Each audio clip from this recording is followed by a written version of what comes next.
Halo Kak. Sorry ya tadi agak Oke, gimana kabar lumayan Kak? baik, sehat, puji Tuhan. Kakak Ini sendiri gimana di Indonesia? baik juga. eh, Kebetulan habis Alhamdulillah. tarawih juga di sini. Oh, mantep lah udah seger. Malam-malam. Iya, iya, iya. Di kota apa ini Kak? Di Jerman ya? Kak, kalau aku di Jerman tuh di Freiburg, kota Freiburg. Freiburg. Kurang ini. Kota Freiburg, besarnya apa? Yang dekat-dekat situ Kak? Yang terkenal di situ. Stuttgart, Stuttgart Kak. Kalau Stuttgart. Stuttgart Tahu kami tahu. Stuttgart? Iya, Ya, tahu, tahu. ya betul. Jadi kita bagian dari provinsi Stuttgart, tapi kita di bagian selatan Jerman. Jadi udah deketnya malah sama Swiss. Oh, gitu ya. Tapi sekolah apa Iya, dulu di Indonesia kan ya? di Indonesia betul. Habis sekolah baru ke Jerman gitu ya? Jadi Ah, ah. aku sampai kuliah S1 nurse selesai baru ke Jerman. Nah, kita mulai dari situ kali, Kak. Ceritakan kayak gimana ceritanya itu Mm-mm. bisa sampai sekarang ini di Jerman itu. Gimana ceritanya? Mungkin dari kuliahnya dulu kali, Kak. Boleh. Jadi sebenarnya aku di Jerman termasuknya masih baru ya. Ah, Hampir 2 tahun, Juli nanti 2 tahun. 2 tahun. Oke.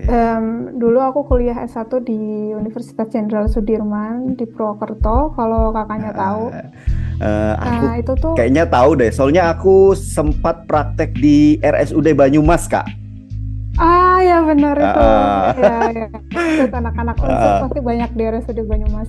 iya, iya. Ya, nama Terus lanjut. singkatannya Unsut gitu. Terus habis itu aku kan kerja di Jakarta, dia bukan Jakarta sih, di Depok lah. Ah, Karena kan itu RSUI, jadi rumah sakitnya UI, aku kerja di sana 1,5 tahun. mm-mm. Tadinya itu justru aku nggak kepengen ke Jerman, tadinya aku kepengen Jepang. Cuman em, Jepang itu kan harus punya pengalaman 2 tahun.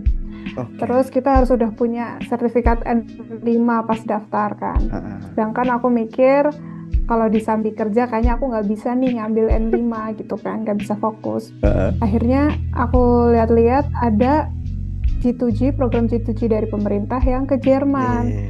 Dan di situ justru eh, pelatihan bahasanya kita dibiayain sama pemerintah. Ah, Jadi nggak ah. harus daftar terus kita udah bisa bahasa Jerman gitu loh. Ah, Beda ah, kayak ah. waktu daftar ke Jepang gitu. Iya, iya, Nah, iya. akhirnya aku memutuskan untuk ikut program G2G Jerman ini gitu.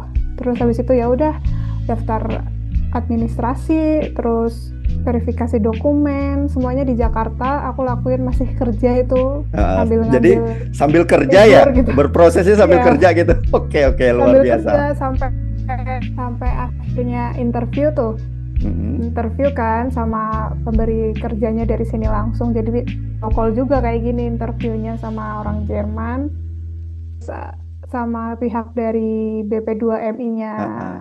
Jakarta. Kita di Jakarta Timur waktu itu wawancaranya. Ya habis itu baru pengumuman interview, baru deh setelah interview diterima aku memutuskan untuk resign. Oke. Karena aku mikir waktu itu aduh belajar bahasa di sambil nge-shift kan Ah, ya. ah. Kebetulan aku bukan di poli yang sore udah pulang gitu loh. Jadi aku Oh, di Ranak sip-sipan dan di itu Ranap kan ya.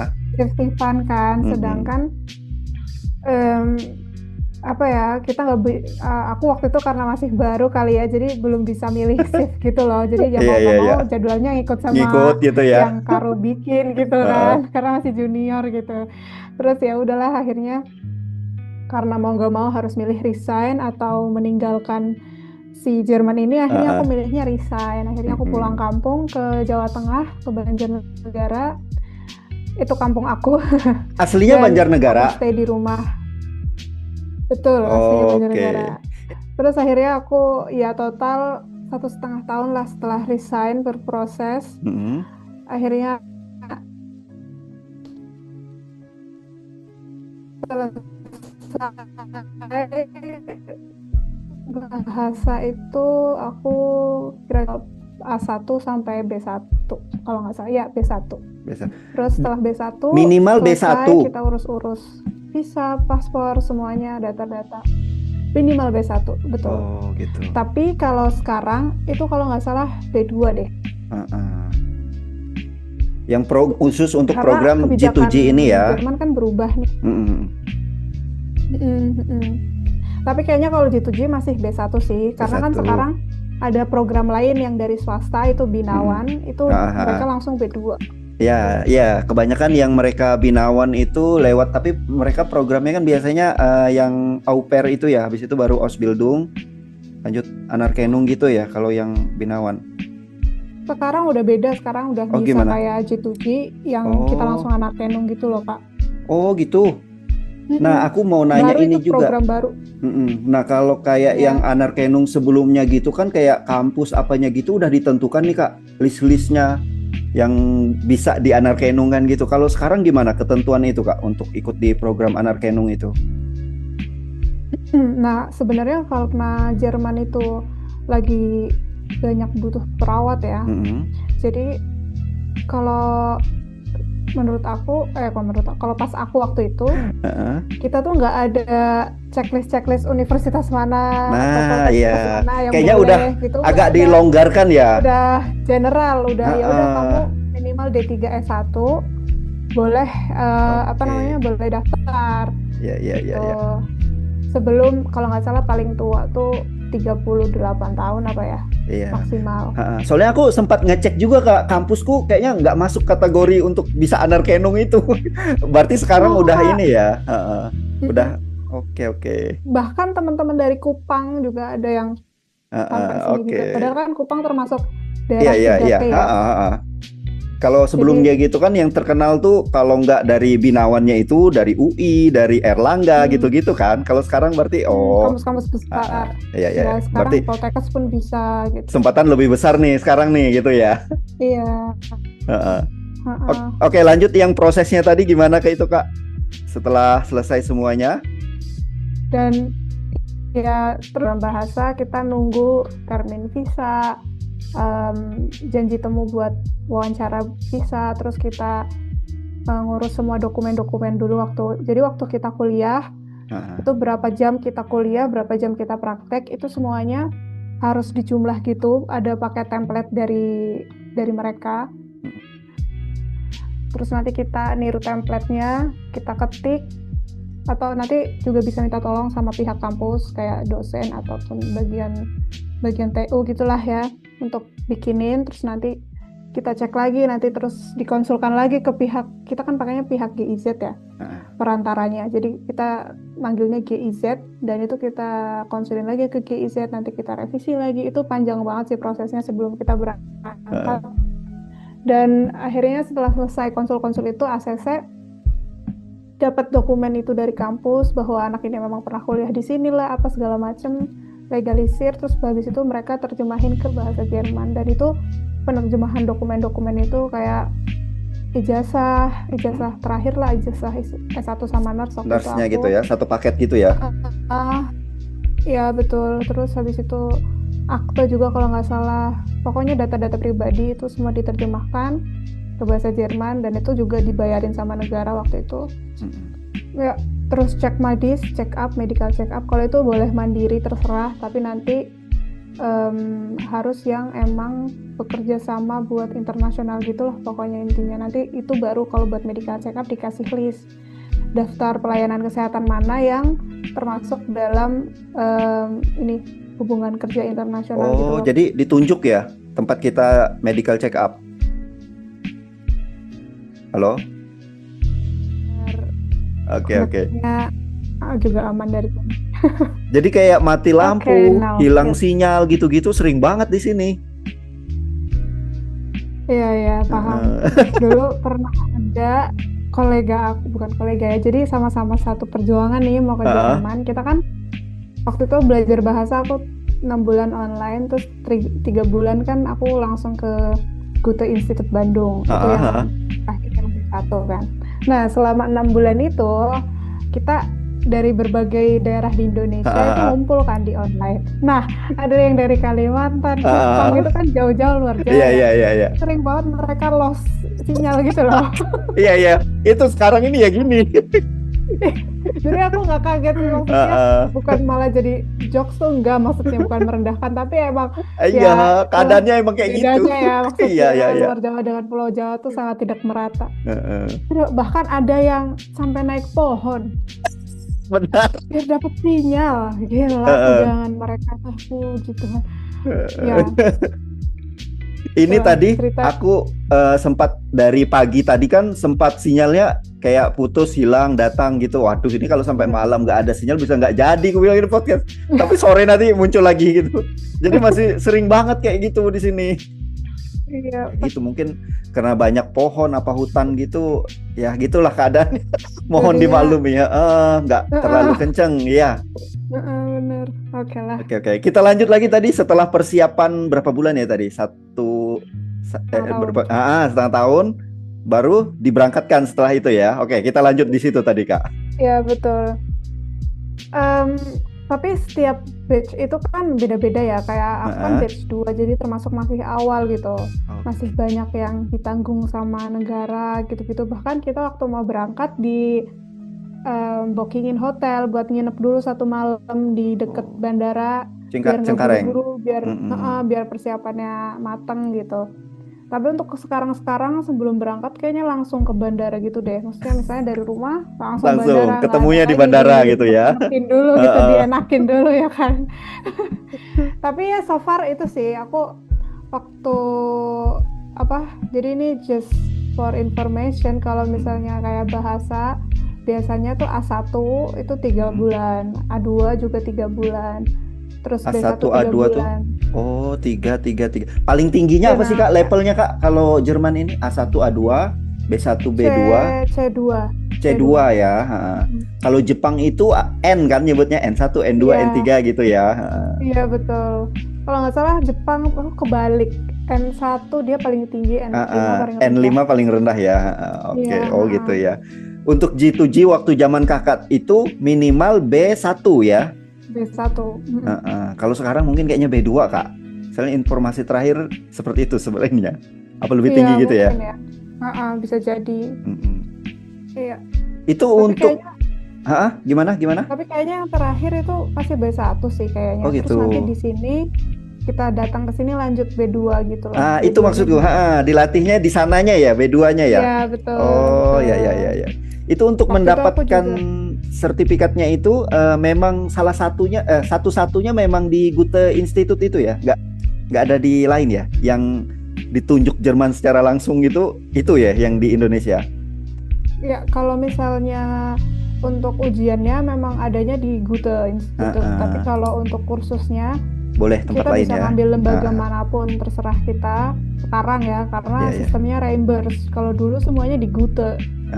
Ya ya ya ya. Jadi yang sekarang batch-batch kesini-sini tuh misalnya kita di Semarang gitu nggak ada Goethe Institute, ya udah nyari lembaga bahasa Jerman yang ada di situ, nanti Heeh. biayanya direimburse sama pemerintah, ceritanya gitu. Tapi ujiannya harus di situ ya. Di Goethe, betul, harus Heeh. Goethe.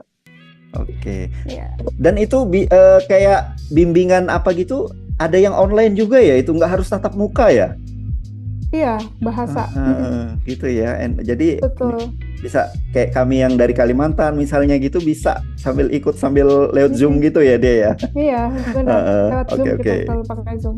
Oke, sampai sekarang di Jerman hampir 2 tahun. Kerja di rumah sakit atau gimana, Kak, di Jerman ya? Ya, puji Tuhan aku kerja di rumah sakit, tapi G2G itu juga memberikan peluang nggak cuma di rumah sakit sih, kayak misalnya ke panti jompo, Panti sosial, terus panti sosial, terus ada juga kayak panti difabilitas juga ada yang kayak gitu. Jadi bukan panti jompo, tapi untuk orang-orang difabel kayak gitu juga. Jadi aku di rumah sakit khusus rehabilitasi neurologi Oh di iya iya iya. Freiburg. Ya, Mm-mm. Itu untuk betul. gambaran kerjaannya gimana, Kak? Kalau di Jerman gitu, apa nih bedanya sama di Indonesia? Sama aja kayak pagi operan apa gitu? Atau gimana? Ya, Gambarannya gimana tuh? oke, aku ceritain dari ini ya, rutinitasnya dulu ya. Heeh. Jadi kita itu shift pagi, itu jam 6, normalnya kita udah di sana buat operan, udah di Pagi ruangan. banget ya jam 6 ya. Iya, masih tidur itu. Heeh. Aku dulu hari pertama masuk Heeh. kerja bangun jam 4 takut takut kesiangan, Oke takut oke. kesiangan. Heeh. Terus jam 6 nanti kita selesai itu jam 2 2 Dua 2 siang. lebih sedikit lah, jam 2 Eh siang. lebih Tapi jam 8 jam yang berarti ya? ya betul. Heeh. Tapi yang shift siang itu 1 jam sebelum jam 2 itu udah di Oh, ruangan. heeh. Jadi jam setengah 1 atau jam 1 kurang seperempat itu kita mulai operan ke yang dinner siang Heeh.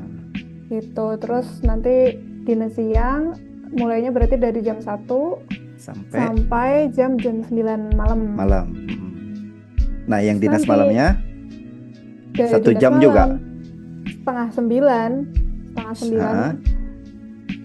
setengah jam untuk operan mulainya dari jam 9 sampai jam setengah 7 pagi. Oh, gitu putarannya gitu ya. Oke, oke. Iya, jadi shift malam kalau di Indonesia kalau nggak salah shift malamnya jam 8 ya, aku lupa. Ada juga yang rumah sakit jam 9 ada juga. Kalau Ada kayak juga ya. kalau kayak saya dulu di Telogorjo itu jam 9. Oh gitu. Heeh. Aku terakhir di RSUI jam Tapi di Banyumas 8. itu kalau nggak salah jam 8 karena Iya, benar. pertimbangannya itu karena katanya kalau jam 9 kasihan yang ini pulangnya kemalaman nanti gitu. Udah nggak ada Iya, transportasi benar. lagi gitu. Iya, benar. Eh, gitu sih. Jadi Iya, tergantung ini aja. Yang penting 8 jam dia ya per satu shiftnya gitu ya. iya benar 8 jam. Tapi malam lebih banyak sih sekitar 9 jaman. Oh iya, iya, lebih lebih panjang dia ya. Kalau untuk perbedaan ininya Kak, pelayanan Lebih atau panjang. apa gitu ada nggak dari sistem kita di Indonesia sama di Jerman? Apa nih yang paling yang tergambar banget gitu, beda gitu?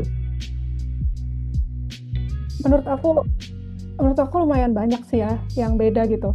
Kalau di sini kan memang rumah sakit rehabilitasi neurologi itu kayak stroke, Mm-mm. epilepsi, terus apalagi sih ya yang aduh lupa aku bahasa Indonesianya. Pokoknya dia banyak lah yang kebanyakan sih dari pasien stroke lah ya. Yang tadinya stroke terus nggak bisa jalan Ah, atau jalannya masih terbata-bata atau misalnya kayak dari kursi ke tempat tidur masih belum bisa iya, gitu-gitu. iya. Kita ajarin semuanya di sini sampai mereka bisa jalan lagi gitu. Kadang mungkin nggak ada pasien yang emang ya udah akhirnya nggak bisa jalan lagi, akhirnya nggak bisa berkembang lagi gitu. Ya udah Hmm. cuma misalnya bisa pindah dari kursi ke kasur doang gitu. Ya Ah, udah itu cukup lah gitu. Kalau misalnya emang udah lebih dari 3 bulan biasanya dipulangin gitu. Karena di sini tuh sistemnya asuransi semua ya. Jadi semua pasien pasti punya asuransi, nggak ada yang nggak punya karena itu ah, langsung dipotong dari gaji. iya, iya, iya. Terus Wajib dari berarti ya? dari sistem pelayanan kan kalau di rumah sakit umum kita pasti punya IGD ya. Di Iya. rumah sakit itu nggak ada IGD. Oh gitu. Itu Oh, nggak ada jadi IGD. gimana tuh? Pintu masuknya gimana? Pintu masuknya langsung resepsionis. Oh gitu. Oh itu bedanya ya. Jadi nggak Iya ada kayak sebenarnya triase apa gitu nggak ada? no nggak ada. Oh. Dan karena memang mungkin fokusnya di rehabilitasi. Kalau rumah sakit lain kayak misalnya rumah sakit pendidikan di sini juga ada pasti ada IGD-nya. Ah, Tapi ini kan aku karena di rehabilitasi jadi memang bukan pusat untuk orang langsung tindakan cepat kayak IGD gitu loh. Jadi memang dia fokusnya jangka panjang rehabilitasi. Jadi nggak ada IGD. Semua dokumen itu diurusin sama administrasi, asuransi semua diurusin sama sekretaris. Jadi kita perawat nih bener-bener ke pasien doang. Kita tuh nggak megang, aduh BPJS-nya gimana ya? Ini BPJS-nya belum diurusin. Ya Pak, misalnya itu kayak gitu tuh tuh nggak ada kayak gitu. kayaknya Kita itu yang nggak penting kena banget tuh. omelan. Nggak ada kena omelan gara-gara asuransi gitu loh. Kalau di Indonesia kesannya jadi kayak apa ya, kita tuh semuanya ke perawat gitu. Jadi Iya benar. administrasi kita juga gitu. Iya Terkadang yang benar. tindakan harusnya bukan di bidang kita pun kita juga yang lakukan gitu. Jadi Betul. rangkap-rangkap gitu ya. Kalau di sana jelas Iya. berarti ya Iya. bagian-bagiannya gitu ya. Betul. Bahkan kita kalau di tempatku, aku nggak nginfus. Gitu ya. Aku nggak Tindak-tindakan nginfus. gitu nggak ada ya? Itu semua ada klasifikasinya sendiri. Dokter misal, dokter semua yang infus di tempatku. Ambil sampel darah itu orang-orang labor langsung. perawat nggak ada, kecuali misalnya lagi dinas malam, Ah, terus nggak ada orang labor, karena orang labor kan cuma sampai jam 4 atau jam 5 gitu setiap ya hari. siang aja Jadi apa sampai kalau sore malam ya. nggak ada, betul. Jadi kalau misalnya ada darurat gitu, baru kita ambil. Itu pun biasanya malah dokter juga yang ngambil. Kita cuma Oh. siapin alat-alatnya doang, Ah, dokternya yang ngambil, udah terus nanti masukin ke labor. ah, Jadi emang di sini tuh delegasinya tuh cukup jelas ya. Nggak semuanya kita rangkap, terus nanti kalau salah kita lagi yang dimarahin, iya iya iya iya. lagi yang kena batunya gitu. Kalau di sini enggak gitu. Meskipun delegasi itu harus tertulis di komputer, nggak cuma asal ngomong Oh, gitu. Jadi harus tertulis di komputer. Kalau misalnya dokter ini mendelegasikan perawat ini untuk ngelakuin infus misalnya kayak gitu. ah, Tapi di sini oke. jarang banget gitu. Kalau di Indonesia kan biasanya kita yang ngambil, jadi dokter itu tinggal baca hasilnya aja, menganalisa Iya, aja. iya, iya, iya. Di sini enggak. Oh, Karena kalau di tempatku itu kita benar-benar fokus untuk memenuhi kebutuhan dasar manusianya si pasien. iya iya iya, Jadi itu kita kan bedanya ya. kalau di kuliah kita kan belajar tentang Ya, teori Maslow itu hierarki, kan, kebutuhan dasar hierarki Abraham manusia. Maslow. Dan di sini tuh tidak sekedar teori. Heeh. Jadi apa yang kita pelajari di Indonesia itu cuma teori kalau aku bilang ya. Pada kenyataannya kita memenuhi kebutuhan Aha, semuanya. iya iya iya iya. Gak cuma pasien tapi Oke. dokternya juga, tapi yang lainnya juga gitu. Karena kan di sini kita benar-benar kalau misalnya pasien nggak makan, nggak bisa makan. Hmm. Kalau misalnya kita punya waktu, kita harus kasih makan. Dan misalnya pasiennya ada kesulitan untuk menelan, biar nggak aspirasi, ya Ah, kita harus standby di situ, liatin pasiennya makan. Kalau misalnya pasiennya iya. bisa makan, yang penting makan sendiri, tapi dalam pengawasan gitu loh Kak. Mhm. Nah, misalnya di sini juga kita ada orang-orang gizi tuh yang nganterin makanan, kita kan Iya. ada juga tuh orang gizi. Ah. Nah, mereka tuh biasanya juga bantuin pasien-pasien ngasih makan tapi di ruang makan doang. Nggak sampai ke Oh. kamar pasien. Yang ke kamar pasien biasanya kita yang perawat lah kalau misalnya. Soalnya kan di tempat makan misalnya mungkin udah ada 5 orang yang harus perlu bantuan makan, akhirnya kan udah kebanyakan. Akhirnya kita bantuin tuh yang nggak keluar ke ruang makan gitu. Oh iya iya iya. Oh gitu ya. Gitu. Terus kayak misal di tempatku tuh ada yang namanya fisioterapi. Di sini tuh fisioterapi sangat terpakai sekali, nggak kayak di Iya, Indonesia. karena arti Hampir nggak rehabilitasi ada. ya. Ah. Nah, di tempatku kebetulan ada nih di puskesmas. Jadi,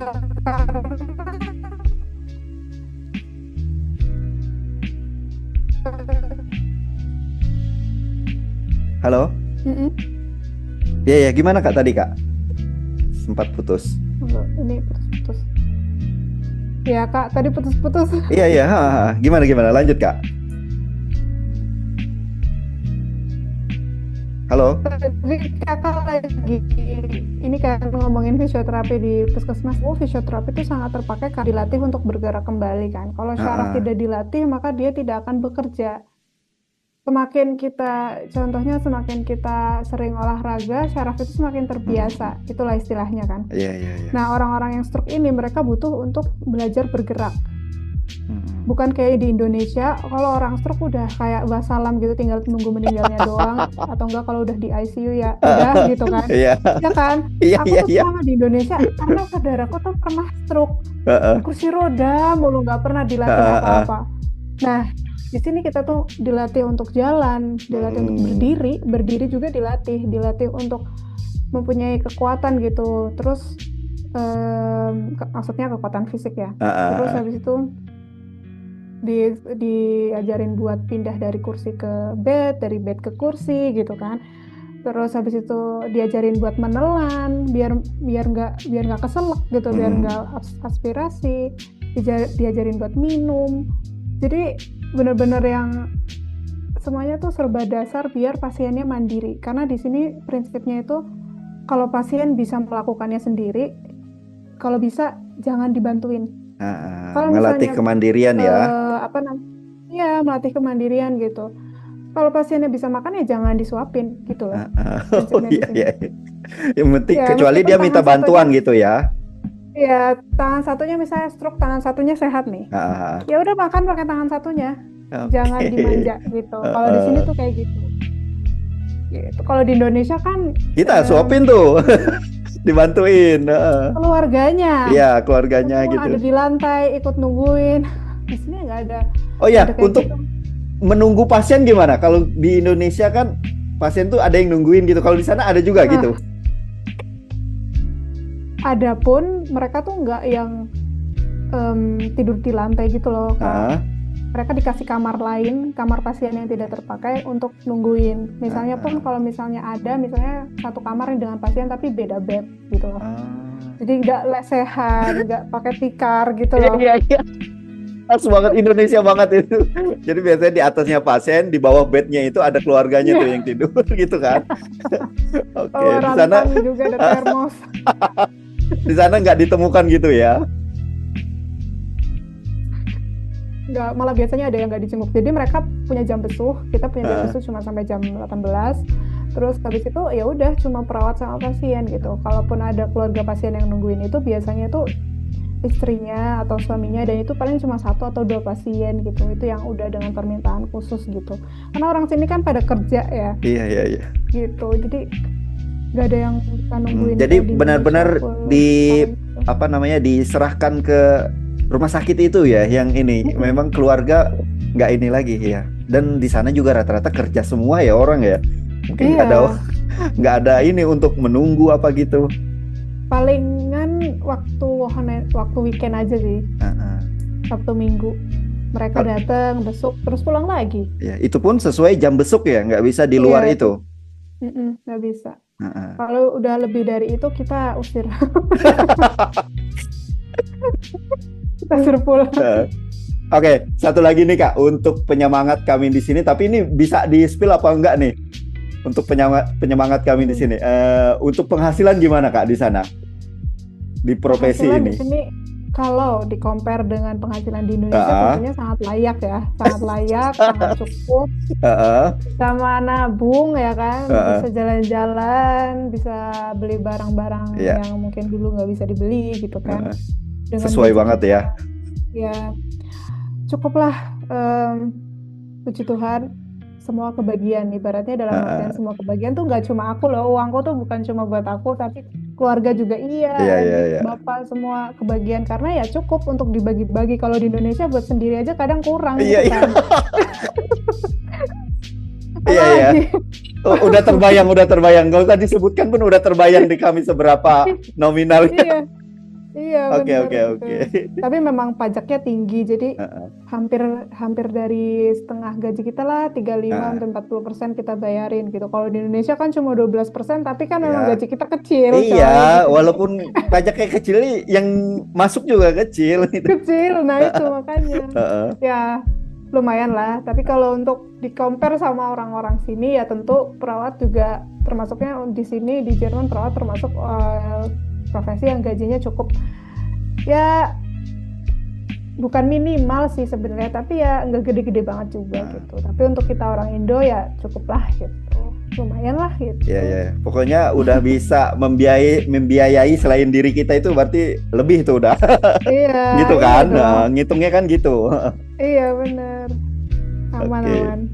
Oke, terakhir Kak, ini lebih ke saran aja sih Kak, mungkin untuk teman-teman juga yang pengen berkarir ke Jerman nih khususnya.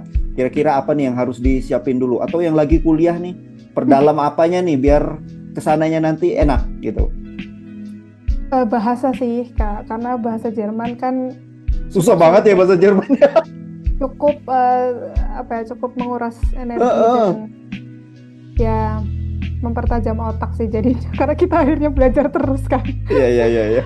Karena bahasa Jerman termasuk yang tersulit, termasuk beberapa yang tersulit di dunia kan, karena banyak artikelnya, terus Heeh. pengucapannya, terus temponya, apalah segala macam gitu. Dan ketika aku B1 dari Indonesia ke sini datang itu kayak balik lagi ke A1, nggak ngerti apa-apa. Ini orang pada ngomong apa? Terus gimana kayak Iya. gitu Kak? Penyesuaiannya gimana? Atau kursus lagi itu tadi ya yang ngambil B2-nya itu ya? Ya itu kan emang wajib ya. Tapi kalau yang metode sendiri, misalnya kayak aku nggak ngerti ya aku tanya lagi. coba bisa diulangin nggak itu apa tadi, terus apa artinya gitu loh. Nggak tahu gitu kan. Bisa tolong pelan-pelan nggak ngomongnya. Iya, iya, iya. Iya. Ya makanya banyak lah rintangannya, tapi ya harus belajar terus sih. Belajar untuk diulang lagi ngomongnya gimana, belajar untuk nulis, belajar untuk baca. Iya, Nanti iya. kosakata kan jadi banyak. Tapi mereka Terus juga memaklumi ya kalau kayak gitu dengan kondisi mm-mm, kita seperti itu. sangat memaklumi. Untuk 6 bulan pertama mereka maklumi banget sih. Tapi Heeh. setelah 6 bulan kayaknya mereka kayak mikir lagi, ini sebenarnya Kok orang nggak gila nggak bisa-bisa sih gitu gitu. ya? Iya kok nggak bisa-bisa. Ya, ya, ya, ya. Oke. Jadi makanya kekuatan apa namanya bahasa sama mental sih yang paling Heeh. paling dibutuhkan kedua setelah bahasa, karena orang Jerman itu biasanya kalau kamu salah langsung direct ngomong itu Oh. nggak boleh kayak gitu, itu salah gitu. Ah. Kalau kita kan mungkin dibilang di belakang atau Iya, mungkin iya. ya kan digituin. Tapi kalau orang Jerman tuh enggak kayak gitu, itu salah, jangan dilakuin ya itu lagi. Tapi To the point nanti gitu ya. to the point, tapi nanti ya udah biasa lagi, nggak kayak di Indo misalnya kita salah diomongin di belakang, di depannya hahaha atau Iya. gimana, pokoknya kayak gitulah. Tapi di sini misalnya hari ini dia negur aku, terus besoknya kita biasa lagi kayak kolega biasa, nggak ada apa-apa lagi gitu. Mungkin kalau orang yang baperan nggak enak kalau kayak gitu ya, ditegur langsung gitu. Aku baperan waktu itu sampai sekarang sih sebenarnya, cuman akhirnya udah mulai terbiasa sih. Iya. Aman lah. Ya, kebingungan awal gitu, culture shock itu pasti ada gitu. Aku sering nangis kok awal-awal Oh iya gitu ya. kerja di sini. Iya, betul. Sampai sekarang juga masih kadang nangis. Kalau aduh, kok koleganya kayak gini ya. Kadang ya juga sama lah, ada aja kolega yang nggak nyenengin. Nggak enak gitu ya. Nggak enak gitu ya. Tapi Indonesia di situ banyak ya Kak ya, di tempat kerja Kakak ini? Tempat aku berapa ya? Sekitar 7 deh, kayaknya ada 7 iya. orang. Jadi ada lah ya tempat untuk ini gitu, yang sama-sama seperjuangan, sepenanggungan gitu ya. Adalah. Ya kadang-kadang masih main juga, ngobrol, makan bareng gitu. Atau Aku juga tempat tinggal? Oh ya, itu yang penting. Iya. Jadi ada temennya gitu. Iya benar, kalau ada apa-apa langsung cerita. Iya.